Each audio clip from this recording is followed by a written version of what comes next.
Hi everybody, welcome to week 15. We are in the home stretch, so yay for that. Sorry for the outfit, just got done hiking, bad hat hair, leaving it on for your sake and mine. So this week we're going to be looking at what's called assisted reproductive technology, or ART. And that is essentially the making of babies and the creation of families through reproductive technology, i.e. sperm donation and egg donation. So you'll be watching the film Eggsploitation, and I please ask that all of you purchase the documentary. You are required to do that as an enrolled person in this class.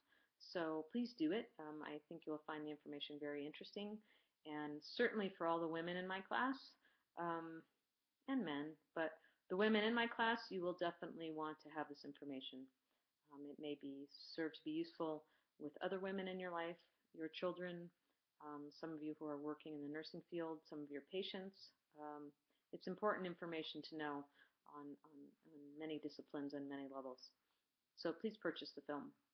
And then you'll be reading two short articles, one about the experience of children who are born through art, and then for the men, their experience as being sperm donators in the process of reproductive technology.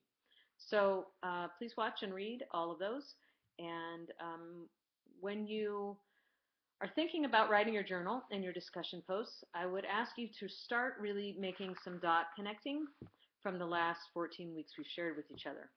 And when I say the dot connecting, I'd like you to look sort of chronologically about how we started making families and what we did with children in order to find homes for them or find places for parents to find children, right? So we've gotten away from it being about children and it actually being about parents. And the idea of adoption is really supposed to be about kids. So I'd like you to analyze whether or not that's true.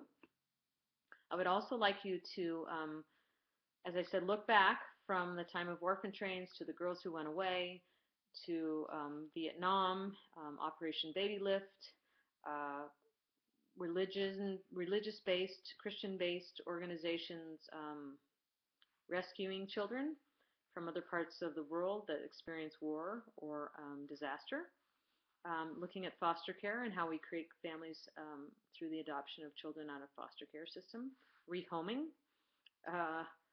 Gosh, I don't know. I mean, that sort of scratches a bit of the surface, but we've covered a lot in this class, right? And we've looked at forms of adoption, open versus closed, and now looking and tying it all up and looking at it through a new way of creating families through art.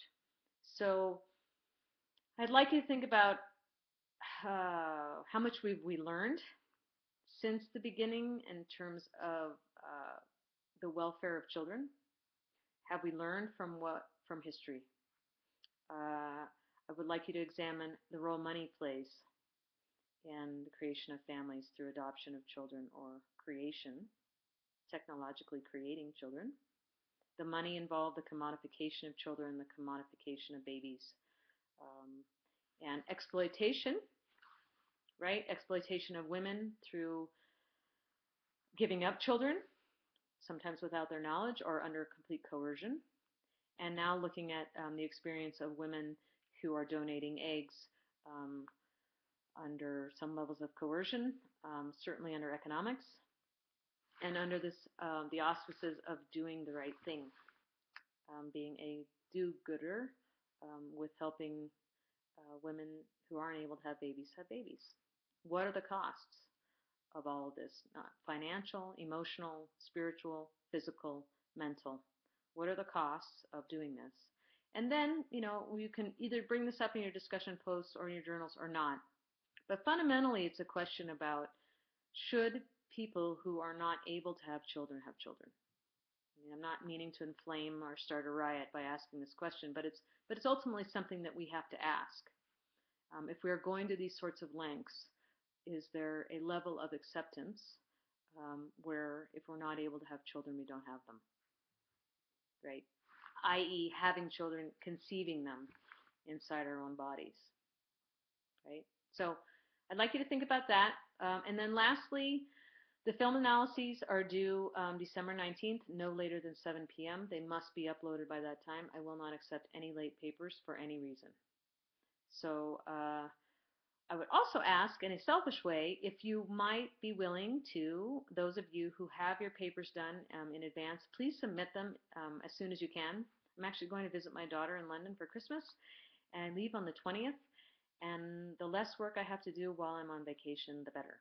So if you have a paper that's done early, your analysis is done early, please submit it right away, and I will get it graded and your grade uploaded immediately. So I would really appreciate that, but no pressure.